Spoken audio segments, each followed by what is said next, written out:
Hey everyone! This is a quick reminder to subscribe and hit that like button. It lets me know that you are enjoying my content.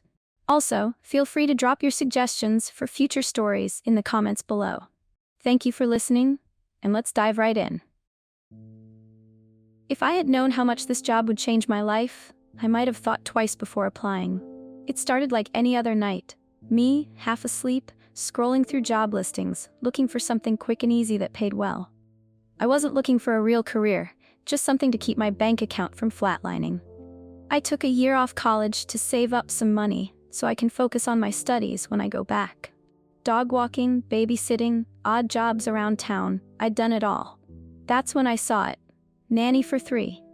Full-time, competitive pay. There wasn't much else. No ages listed, no details about the family, just an address and an hourly rate so high I thought it had to be a typo. I applied without hesitation. The next morning, my phone rang before I'd even had a chance to overthink it. "Hello, is this Lacey?" The woman's voice was smooth, polite, like she was used to being in control of a conversation. "This is Evelyn Morton. I received your application for the nanny position." Morton. I almost dropped my coffee. There was no way.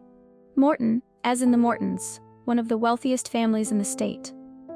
I'd heard their name in passing, seen their family photos in magazine spreads, their impossibly perfect lives laid out like a fantasy. But why the hell would they be hiring a nanny through a random job listing? "Yes, that's me," I managed to say, trying to keep my voice steady. "Wonderful. Would you be able to come by today for an interview?" By some miracle, I kept my cool long enough to accept the offer, scribble down the address, and hang up. Then I panicked. A few hours later, I found myself standing in front of the kind of gate that didn't just say rich, it screamed it. Black iron, twice my height, with intricate patterns woven into the metal. I pressed the call button. A moment later, the gate buzzed, unlocking with a slow, mechanical groan. This had to be a mistake. There was no way in hell the Mortons were hiring a nanny off Craigslist. But the gate was open, and I wasn't about to walk away from that kind of money. I stepped through. The driveway was long enough that walking up to the house felt like a small hike. The property stretched in every direction, carefully landscaped lawns blending into patches of dense forest. At the top of the hill sat the mansion. It was something out of a dream, or a nightmare, depending on how you looked at it. The house itself was old but well kept, all stone and massive windows, ivy climbing the sides like delicate veins. Too perfect. Too quiet. By the time I reached the front steps, my legs burned from the incline. I hesitated for only a second before ringing the doorbell. The door opened almost instantly. Mrs. Morton stood before me, poised and elegant, her dark hair pulled back into a smooth bun. She had the kind of beauty that didn't age, late 40s, but easily passing for 35. Everything about her was polished, effortless. "You must be Lacey." She smiled warmly, but there was something, just for a second, off about her expression. Nervousness? Hesitation? "Yes, it's nice to meet you," I said, shaking her hand. She stepped aside, gesturing for me to enter. "Come in, I'll introduce you to the children." Inside, the house was just as impressive. High ceilings, rich wooden floors, soft lighting that made everything feel impossibly warm. A pair of small figures rushed into the foyer before I had time to process my surroundings. 2 children, a boy and a girl, maybe 6 years old, barreled toward Mrs. Morton before stopping abruptly at her side. "These are Theo and Isla," Mrs. Morton said, resting a gentle hand on each of their shoulders. The twins stared up at me with wide, curious eyes. Their gazes were unsettlingly intense. "Hi," I said, crouching down to their level. "I'm Lacey." For a moment, they didn't react.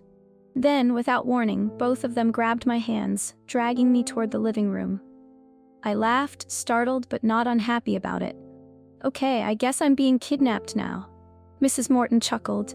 "They don't usually warm up to new people so quickly." The twins pulled me onto the couch, seating themselves on either side of me. That's when I finally asked, "So the ad said nanny for 3?" There was a moment of silence. Mrs. Morton let out a nervous giggle, smoothing her dress. "Yes, that's correct. We have a teenage daughter as well," she continued after a beat. Her voice softer now. "Celeste, she's 17. She doesn't really like people, or us for that matter." Her smile faltered for just a second. "She does her classes online, so she'll be home during the day. She mostly keeps to herself, and she doesn't need much. Just keep an eye on her, make sure she's okay." I nodded, filing that information away. That didn't seem too weird. Some teenagers were just like that. As if on cue, Celeste appeared in the doorway. She was beautiful in the way that people in old paintings were. Dark eyes, long black hair, skin like porcelain. She carried herself with a quiet confidence, her posture straight but relaxed, arms crossed over a loose sweater. "Celeste," Mrs. Morton said carefully, "this is Lacey." Celeste's lips curled slightly. "Yeah, I figured." She stepped forward, looking me over. I got the feeling I was being evaluated, and I wasn't entirely sure if I passed the test. Finally, she nodded. "Welcome to the house." Her voice was smooth, even, completely unbothered, but something about it gave me chills. Then, just as quickly as she had arrived, she turned and walked away. Mrs. Morton let out a quiet sigh. She can be a little distant, but she's a good girl. "I don't mind," I said, even though my skin was still prickling. Maybe it was just the house, or the sheer weirdness of the situation, but something about Celeste felt off. I pushed the thought aside. Morton led me through the rest of the house, explaining my duties. Most of them were standard. The twins weren't allowed too many sweets. Bedtime was strictly at 9. No running in the house. And then came the rules that weren't so standard. 1. Do not enter the far forest. If the twins run toward it, stop them immediately. 2. The West Wing is off limits after sundown. If you hear noises, ignore them. 3. Do not let the twins mention their sister at the dinner table. Redirect the conversation. 4. All bedroom doors must remain unlocked at night. If one is locked in the morning, do not ask why.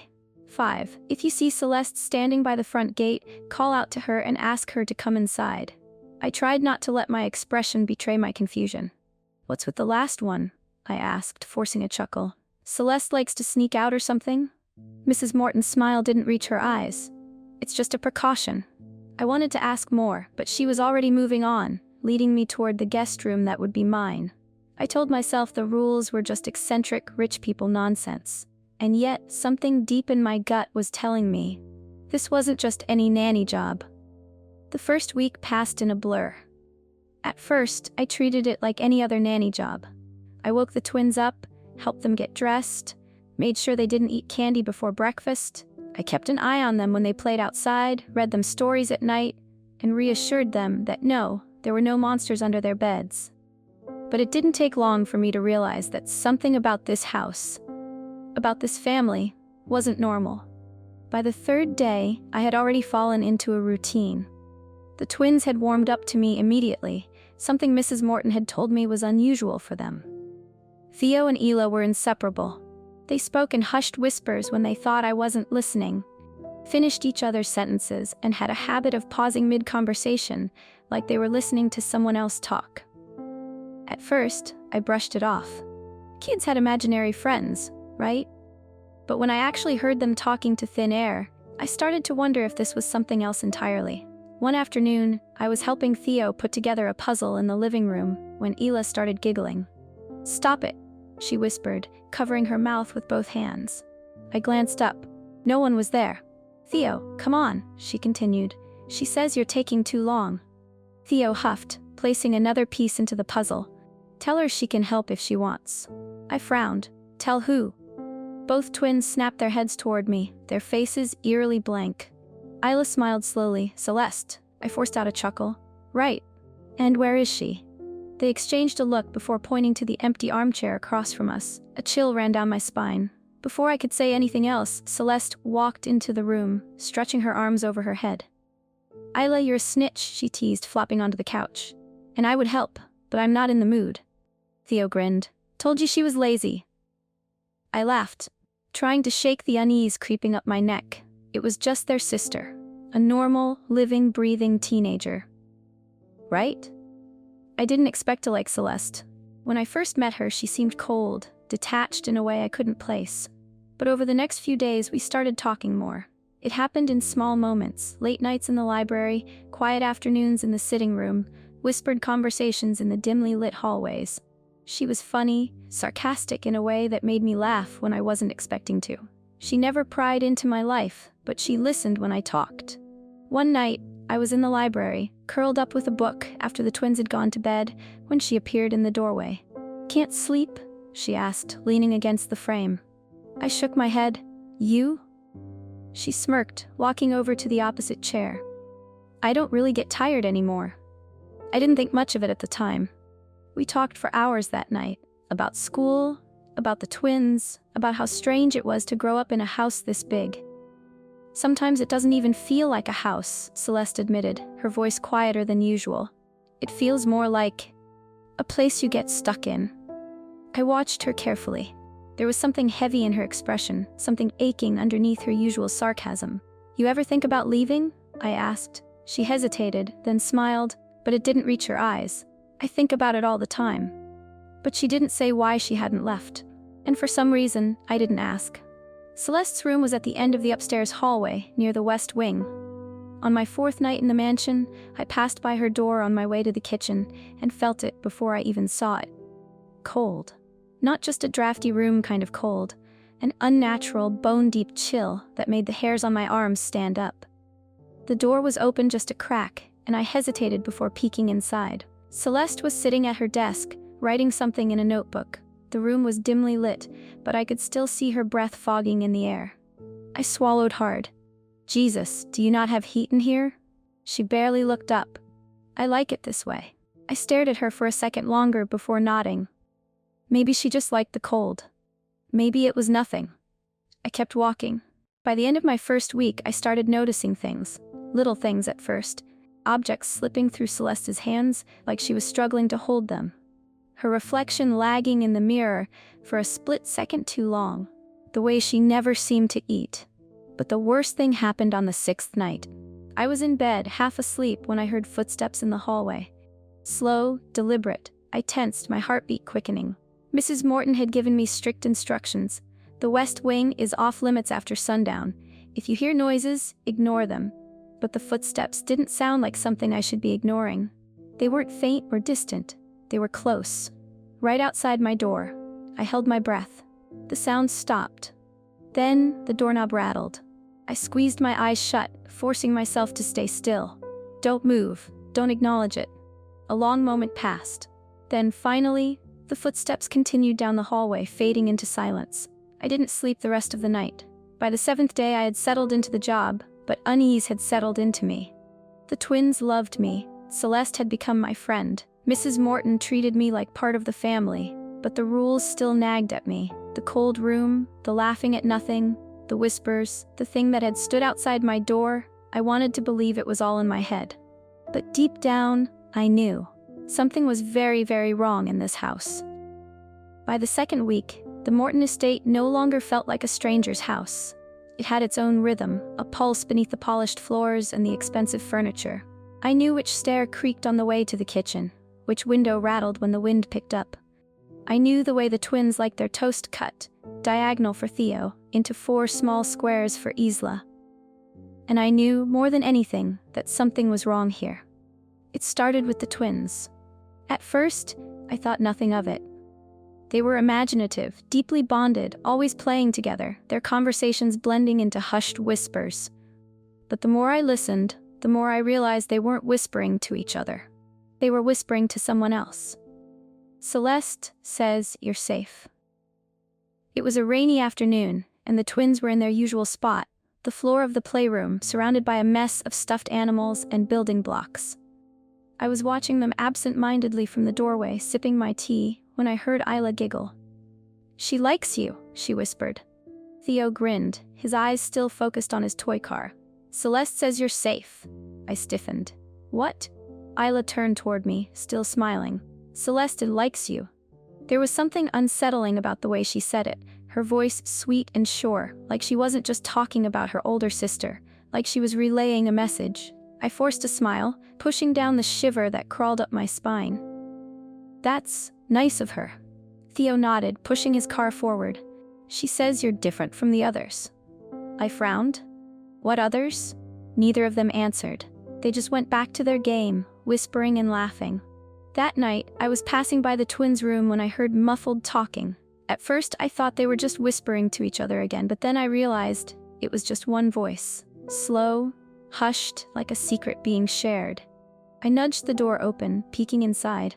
Ela was sitting on the edge of her bed, her tiny hands clasped in her lap. Across from her, the old rocking chair swayed gently, back and forth, back and forth. She was staring right at it, listening. I felt a cold wave of dread wash over me. Isla? She flinched, turning toward me with wide eyes, as if I'd caught her doing something she wasn't supposed to. I forced a small smile, stepping inside. Who are you talking to? She hesitated for a long moment. Then she glanced back at the chair. It's okay, she whispered. She's gone now. It had been a long day, and dinner was the one time we all sat together. Me, the twins, and Mrs. Morton. Celeste usually didn't join, which wasn't surprising. She never seemed interested in things like eating or small talk. That night, though, the air felt different. I was helping Ela cut her food into smaller pieces when Theo spoke up. Celeste doesn't eat dinner. I paused, knife hovering over the plate. Mrs. Morton, who had been buttering her bread, went completely still. Isla nodded, chewing thoughtfully. She says food tastes weird now. Mrs. Morton set down her knife carefully, her fingers trembling slightly. That's enough, darlings. Eat your food. Theo looked confused. But it's true. I said enough. The warmth had drained from Mrs. Morton's voice. She wasn't angry exactly, but there was something sharp, something close to fear in her tone. The twins looked down at their plates, suddenly quiet. I didn't say anything, but I noticed how Mrs. Morton's hands shook slightly as she picked up her glass of wine. I was starting to hate the rules. I hated how they were treated like gospel, how no one ever questioned them. And more than anything, I hated how Celeste seemed to exist within them, a presence that was always acknowledged but never fully explained. One night, Celeste and I were sitting in the library. She was stretched across the couch, her long hair spilling over one armrest, a book resting against her stomach. I was sitting across from her, pretending to read, but my mind was elsewhere. Celeste? She hummed in acknowledgement, not looking up from her book. Why aren't you allowed to leave? For the first time, she froze. It was so slight I almost missed it, but I saw it. The way her fingers tightened around the book, the way her breath hitched just slightly. Then, just as quickly, she relaxed, turning a page as if I had asked nothing at all. That's a weird question, I forced a laugh. Well, the twins said something about it. I just thought, they're kids, she interrupted smoothly, still not looking at me. They say all kinds of things. Silence stretched between us. I wasn't buying it. Celeste finally glanced up, her dark eyes unreadable. Then she smirked, tilting her head slightly. You really want to know, huh? Yes. Her smirk deepened. I could tell you. I swallowed. Okay, so tell me. Celeste leaned forward slightly, lowering her voice to a near whisper. But wouldn't it be more fun to figure it out yourself? My skin prickled. She was playing with me. Before I could say anything else, she shut her book and stood up, stretching her arms above her head. Well, it's late. Don't stay up too long. And with that, she turned and disappeared down the hall, before leaving me alone with the silence. That night, I laid awake for hours, staring at the ceiling, my mind racing. I cared about the twins more than I ever expected to. They felt like family. I had tucked them in that night, kissed the tops of their heads, and told them I'd see them in the morning. But as I lay there in the dark, I couldn't shake the feeling that something was deeply wrong. The twins weren't just imaginative. They knew things.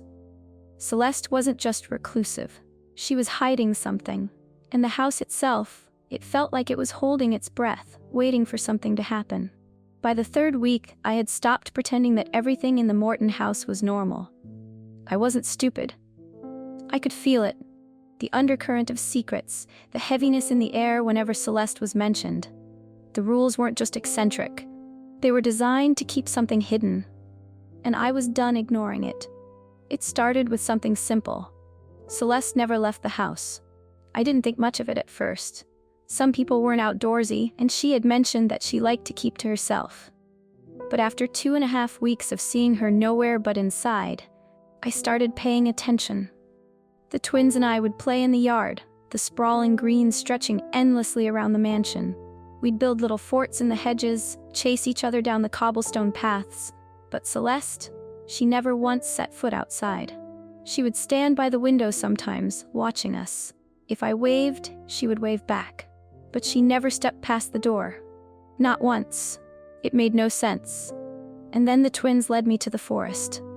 It was a Wednesday afternoon, warm and humid, the sky tinged with the golden softness of a late summer day. Theo and Ela had convinced me to take them outside, claiming they had something important to show me. I followed them past the garden, beyond the well-manicured lawn, to where the land shifted from cultivated beauty to something more untamed.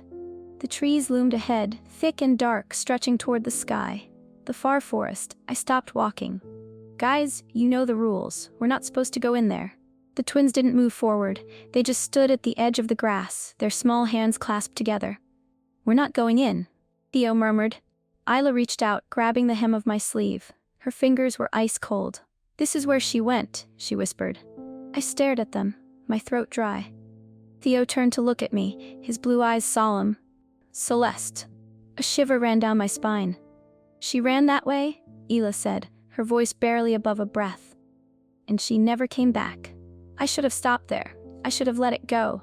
Let the mystery remain buried beneath the rules I was supposed to follow. But I couldn't. That night, after the house had gone quiet and the twins were tucked safely in bed, I found myself standing in front of the locked security room. I had seen it before, a small windowless door near Mr. Morton's office, the kind of place you wouldn't notice unless you were looking for it. I had never tried to open it before. But the door wasn't locked. I slipped inside, the glow of multiple screens casting the room in an eerie blue light.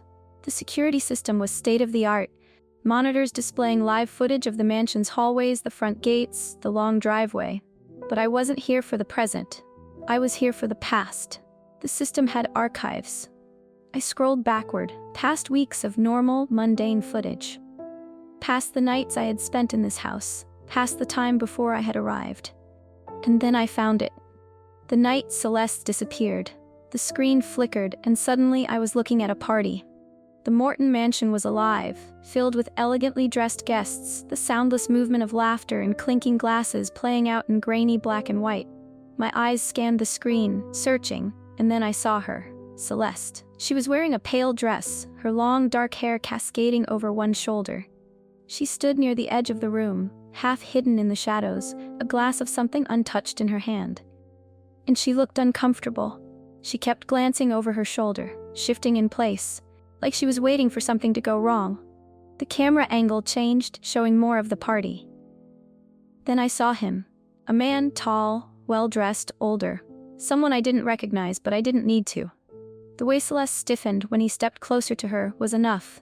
He leaned in, whispering something in her ear. Celeste's expression froze. She shook her head, stepping back. He reached for her wrist. Celeste yanked away, panic flashing across her face. She turned and bolted. The footage cut to another camera feed. Celeste running down one of the mansion's hallways, her breath sharp and panicked, her movements fast but slightly unsteady. Something was wrong. She was dizzy, stumbling as she moved, like she was struggling to keep her balance. She had been drugged. The man followed after her. I could see it in his movements. He wasn't scared. He wasn't panicked. He was hunting her. Celeste made it to the back door, pushing it open with shaky hands. She ran outside, into the night, into the forest, and he went after her. My fingers trembled as I hovered over the keyboard, scanning for the next file. The system jumped forward. The next recording wasn't from the party, it was from the morning after. A new feed flickered onto the screen. Mrs. Morton, standing in the security room, eyes red, shoulders shaking. Mr. Morton behind her, his face ashen. I couldn't hear what they were saying, but I saw the way Mrs. Morton covered her mouth with her hands, saw the way her knees buckled, saw the way Mr. Morton caught her, his face cold, but his hands trembling. And then I saw him delete the files. One by one, every piece of footage after Celeste entered the forest. Gone, erased, covered up. I stumbled back from the desk, my heart slamming against my ribs. Celeste had never come back. Celeste had never left the forest. Celeste was dead.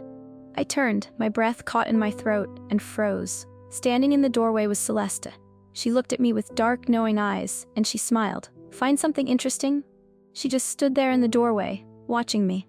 Her dark eyes flicked to the monitors behind me, where the frozen image of her running for her life was still burned onto the screen. If she was surprised to see it, she didn't show it. "Find something interesting?" she repeated, voice light, almost teasing. I couldn't speak, because now I knew. I knew what happened to her. and she knew I knew. A slow, knowing smile pulled at the corner of her lips. Then, without another word, she turned and walked away. I didn't call after her. I didn't follow. Instead, I turned off the monitors, shoved the door open, and ran. I found Mrs. Morton in the sitting room, a half-empty glass of wine in her hand, staring at the crackling fireplace like she could get lost in the flames. She didn't even flinch when I stormed in. "We need to talk," I said. She let out a quiet sigh, as if she had been expecting this. Maybe she had. "Sit down, dear." Her voice was soft, almost tired. "I don't want to sit down." She closed her eyes for a long moment, then set her glass down on the table beside her. "All right," she murmured. "Then talk." I didn't know where to start. My chest felt tight, hot, filled with something close to rage. I clenched my hands into fists. I saw the footage. Mrs. Morton went completely still. Her fingers curled slightly, nails pressing against her palms. She exhaled shakily, then opened her eyes, red-rimmed, glossy. "You deleted it," I accused. She swallowed, throat bobbing. "No, I didn't. Mr. Morton did." Her lips parted slightly like she wanted to argue. But she didn't, because we both knew it was the truth. Mrs. Morton's voice was barely a whisper when she spoke. She was only 17. I felt my chest ache. She blinked slowly, like she was trying to hold back tears. "I wanted to go to the police." Her voice wavered on the words. "I told him we had to find her, we had to tell someone. But Alistair, he wouldn't." She let out a sharp breath, shaking her head. "He said we couldn't afford a scandal, that we needed to handle it quietly." My stomach twisted. "He blackmailed him," I said. It wasn't a question. I had already seen it, pieced it together. She nodded. I felt sick. "Why?" My voice cracked. "Why the hell would he do that?" Mrs. Morton squeezed her eyes shut, as if she could shut out reality itself. "Because he was scared." My nails dug into my palms. "Scared of what? His business?" She flinched, and then she broke. Her hands shook as she buried her face in them, shoulders trembling with the force of a sob she had been holding in for years. "Of losing everything," she whispered. "Of losing everything, including Theo and Isla." I opened my mouth to argue, but she shook her head, her voice breaking. "You don't understand, Lacey," she gasped. "He wasn't always like this. He loved her. I swear to God, he did." I didn't believe her. I wanted to believe her. But I had seen how he covered it up. I had seen how he sat there, stone-faced, as he erased his own daughter's last moments. I shook my head, my throat burning. "You should have fought harder." She let out a shaky, broken laugh. "I know." Silence. The fire crackled in the hearth, the soft glow flickering over Mrs. Morton's tear-streaked face. She looked exhausted, like the weight of what they had done had been crushing her for years. And yet, it didn't change anything. Celeste was still dead. I turned away, swallowing the lump in my throat, and that's when I saw her. Celeste. She was standing in the doorway, the same way she had been when I found the footage. But this time, she wasn't smiling. Her expression was blank, unreadable. Her dark eyes flicked from her mother to me, then back again. Mrs. Morton hadn't noticed her. I took a step forward, then hesitated. "Celeste," I murmured. Mrs. Morton's head snapped up, her breath catching. "What?" I didn't answer, because Celeste was still looking at her, and for the first time I saw something break in her. She wasn't angry. She wasn't vengeful. She just looked sad, like she had spent all these years waiting for something she could never have. And then slowly she turned and disappeared down the hall. Mrs. Morton was still staring at me, confusion and something close to fear etched across her face. "Lacey," she whispered. "Who were you talking to?" I didn't answer. I couldn't. Because now I understood something I hadn't before. Celeste had never come back to haunt them. She had stayed because she didn't know how to leave. I didn't sleep that night. I lay awake, staring at the ceiling, my mind tangled in everything Mrs. Morton had confessed. The footage played over and over again in my head, Celeste running, stumbling, chased into the darkness. I knew the truth now, but the truth didn't fix anything. Celeste was still here, lingering in the house like a half-forgotten memory, and she was starting to fade. The next evening, I found her in the library. She was curled up in the chair by the window, her legs folded beneath her, arms wrapped loosely around herself. She looked smaller than usual. I sat down across from her, waiting for her to speak first. She didn't, so I did. "I know what happened to you," I whispered. Celeste didn't move, but something in her expression shifted. The way her fingers clenched around the sleeve of her sweater. The way her shoulders tensed ever so slightly. "I know about that man," I continued, voice shaking. "I know what he did. I know you ran into the forest that night, and I know you didn't come back." Celeste exhaled softly like she had been waiting for this moment. "Yeah," she said. "I guess you do." A lump formed in my throat. "Why didn't you tell me?" She let out a quiet laugh, but there was no humor in it. "I don't know," she admitted. "Maybe I didn't want you to look at me the way you're looking at me now." I swallowed, fighting back the tears burning behind my eyes. "How am I looking at you?" Celeste turned, her dark eyes meeting mine. "Like I'm dead." Silence stretched between us. Celeste leaned her head against the chair, staring up at the ceiling. "I should have left a long time ago," I frowned. "Left," she nodded. "You know, moved on, or whatever the hell ghosts are supposed to do." I swallowed. "Then why are you still here?" Celeste sighed, tapping her fingers against the chair's armrest. "The twins." My chest ached. "I couldn't leave them," she murmured. "They were so small when I died, and they loved me. Really loved me." A sad smile tugged at the corners of her lips. "They still talk to me, you know, even now." I nodded, remembering the way Theo and Isla whispered to empty spaces, the way Ayla giggled at the rocking chair. She blinked slowly. "I stayed because of them." Then her fingers tightened against the chair. "But also, because I wanted them to suffer." I stiffened. "Your parents?" She nodded, her gaze darkening. I was angry. Lacey. So fucking angry. I had never heard Celeste curse before. "They covered it up," she whispered. "They didn't tell anyone what happened to me. They didn't try to bring him to justice. My own father, he just erased me." She laughed bitterly, shaking her head. "So yeah. At first I stayed because I wanted them to feel it, the weight of it, the guilt." Her voice trembled slightly, the first real crack in her armor. "But after a while, it stopped feeling like revenge." She exhaled shakily, her voice barely above a whisper. "I don't hate them as much as I used to." Celeste looked out the window, her breath fogging against the glass. "I love them," she admitted softly. "I love them because they're my parents. Because my dad used to sit with me in the garden when I was little and teach me the names of flowers. Because my mom used to braid my hair before school every morning." She closed her eyes. "But I hate them too. Because they let me die. Because they let that man walk free. Because I never got to grow up." Her voice broke on the last sentence. I felt my heart shatter. "I'm sorry," I whispered, my throat tight. "I'm so sorry." She turned to me, and for the first time, I saw tears in her eyes. "I don't think I can stay much longer." Celeste rubbed her hands together like she was trying to warm them. "It's been getting harder," she murmured. I frowned. "Harder?" She held up her fingers, watching them carefully. "To be solid. To be here." I thought back to the moments where objects had slipped through her hands, where her reflection had lagged in mirrors. "I think I'm slipping," she said. "Like I'm losing my grip on this place." I swallowed hard. "And that's bad, right?" She gave me a small, sad smile. "I don't know. Maybe it's just time." The realization hit me like a punch to the stomach. If Celeste left, she wasn't just leaving the house. She was leaving me. I blinked rapidly, trying to fight the sting in my eyes. "I don't want you to go." Celeste looked at me, something soft and unreadable in her expression. "Lacey, I mean it," I choked out. I know you've been stuck here for so long, and I know you deserve to rest, or move on, or whatever it is that happens next. But," I shook my head, a tear slipping down my cheek. "I don't want to lose you." Celeste let out a shaky breath, her own eyes misty now.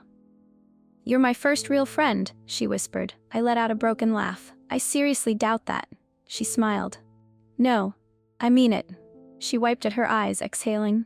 "You talk to me like I'm real. You never treated me like a ghost, even now." I bit my lip, staring at her. "Maybe that's why I stayed so long," she murmured. "Because I was waiting to meet you." We didn't say anything after that. We just sat there, both of us pretending, just for a little while longer, that things could stay this way.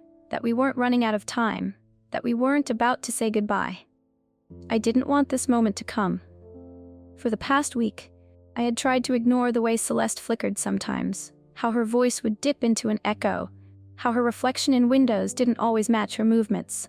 She was slipping, and we both knew it. She had been waiting for this, waiting for someone to help her let go. So on the last evening of my 4th week in the Morton estate, I took her to the forest. The sky was dusky, the last streaks of sunset bleeding into the horizon as Celeste and I walked side by side. The trees ahead loomed tall and endless, darkening with each step we took. Celeste was quiet. Not in the way she usually was. Not in the way where she was hiding something, teasing something. This was different. This was a silence full of acceptance. The twins followed us, their tiny hands gripping each other so tightly their knuckles turned white. I could hear their sniffles, the way their small breaths hitched with each step. I stopped at the very edge of the grass, just before the earth turned wild, where the safety of the estate blurred into the unknown. Celeste stopped too. We stood there for a long moment, staring into the shadows of the trees. This was where she died, and this was where she would leave. Theo was the first to crack. He let out a choked sob, yanking his hand away from Isla and throwing himself at Celeste. "Don't go," he pleaded, voice shaking. "Please, Celeste, don't go." Isla was crying too, hiding her face behind her hands. "We already knew," she hiccuped. "We already knew you weren't really." She couldn't finish the sentence, because saying it out loud made it real. Celeste knelt, pulling both of them into a hug, pressing her forehead gently against Theo's. "You guys are so brave," she whispered. "You don't have to be scared anymore." Theo sobbed harder. "But we don't want you to leave," Isla whispered. Celeste let out a shaky breath. "I know." She squeezed them tighter. "But I have to." She pulled back, cupping each of their faces in her hands, her touch solid for now. "You're going to grow up," she told them, her voice thick with emotion. "You're going to have birthdays and bad haircuts and first loves and stupid fights with each other, and I won't be there." She smiled through her tears. "But I'll always be watching. Okay?" The twins nodded through their sobs, clutching at her hands like they could hold her here forever. Behind me, Mrs. Morton let out a broken sound, something between a gasp and a sob. "Celeste!" Her hands trembling. Celeste turned to her mother, and for the first time in years, Mrs. Morton looked her daughter in the eye. She collapsed to her knees. "I'm so sorry," she choked out. "I am so sorry." Tears poured down her face, raw and unfiltered, her breath ragged with guilt. "I should have fought harder. I should have protected you. I should have." Her voice cracked and she covered her mouth with her hands, shaking. Celeste's expression softened. "I know, Mom," she murmured. Mrs. Morton sobbed harder, reaching for her. Her fingers trembled as they made contact with Celeste's wrist, as if she couldn't believe she was touching her. And then Celeste did something I never expected. She leaned forward and kissed the top of her mother's head.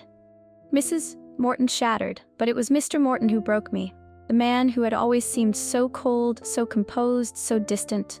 I had never seen him show a flicker of emotion beyond control.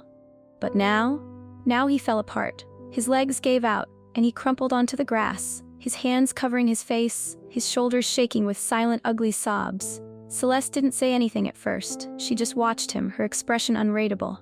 Then slowly she walked toward him, kneeled in front of him, waited. After a long moment, he lifted his head.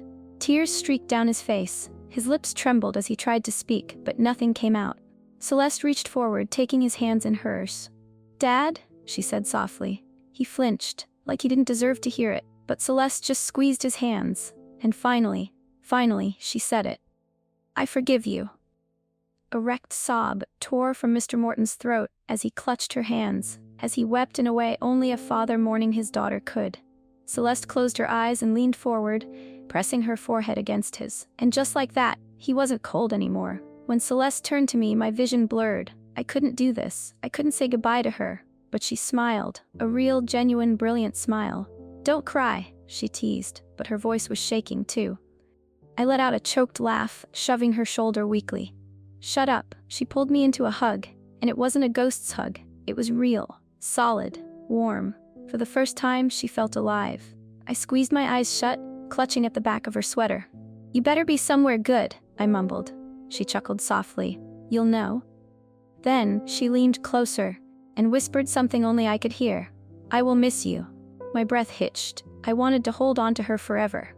But when I blinked, she was gone. For the first time since I arrived at the Morton estate, the air felt lighter. The twins were still crying, but they weren't holding on to empty space anymore.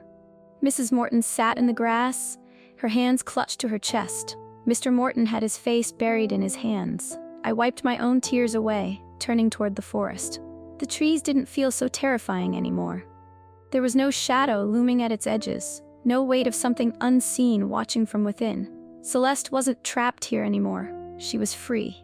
The house felt different without her. It wasn't just the absence of Celeste's voice echoing down the halls or the way she'd appear out of nowhere with a smirk and a sarcastic comment. It was something deeper than that. The mansion itself felt emptier. Not haunted, not heavy with the weight of unspoken things, just quieter.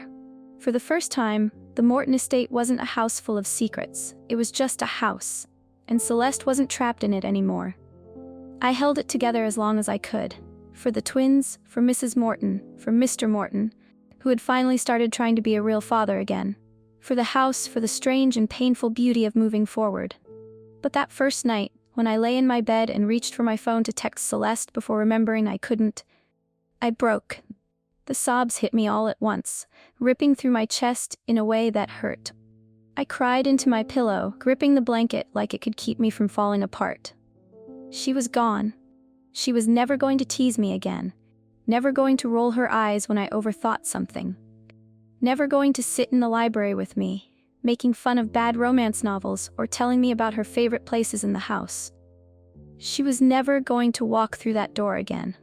I buried my face in my hands, whispering her name like I could bring her back. But the only answer was silence. The twins took it the hardest. For the first few days, they barely spoke. They sat quietly during playtime, their usual bubbly laughter replaced with soft glances at empty spaces. But as time passed, something changed. They started laughing again. They still missed her.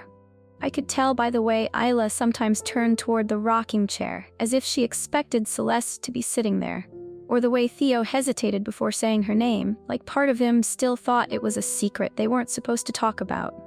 But it wasn't a secret anymore. Celeste was gone, and they were learning to live with it. 1 week after Celeste left, Mr. Morton did something no one expected. He exposed the man who had taken her life. I saw it on the news. A statement, official and cold, but laced with real grief. He told the world what happened to his daughter. He named the man who had hurt her. He cut every business tie that had bound him to the man's wealth, the deals they had made, the money that had once mattered more than justice. The headlines were brutal. The public tore him apart for his silence, but he never defended himself. He just let it happen. Maybe he thought he deserved it. Maybe he did. But at least, finally, he did the right thing. I had every reason to leave. I had taken this job expecting a quick paycheck, another temporary gig before moving on to the next. But now I couldn't imagine walking away. The twins needed me, Mrs. Morton needed me, and maybe selfishly, I needed to be here. Because sometimes, when the house was still and the night was quiet, I still felt her. 2 weeks after Celeste left, a portrait arrived at the mansion. It was a painting, done in soft oil strokes, of Celeste at 17. Dark eyes, dark hair, that same quiet smirk on her lips. She wasn't in the shadows, wasn't tucked away in some forgotten corner of the house. She was right in the main hallway, where everyone could see her. For the first time, they weren't hiding her anymore. That night, after everyone had gone to bed, I walked up to the portrait, my fingers hovering over the frame. I swallowed hard, my chest tightening. "I still miss you," I whispered. And then, the hallway light flickered, just once. Just enough.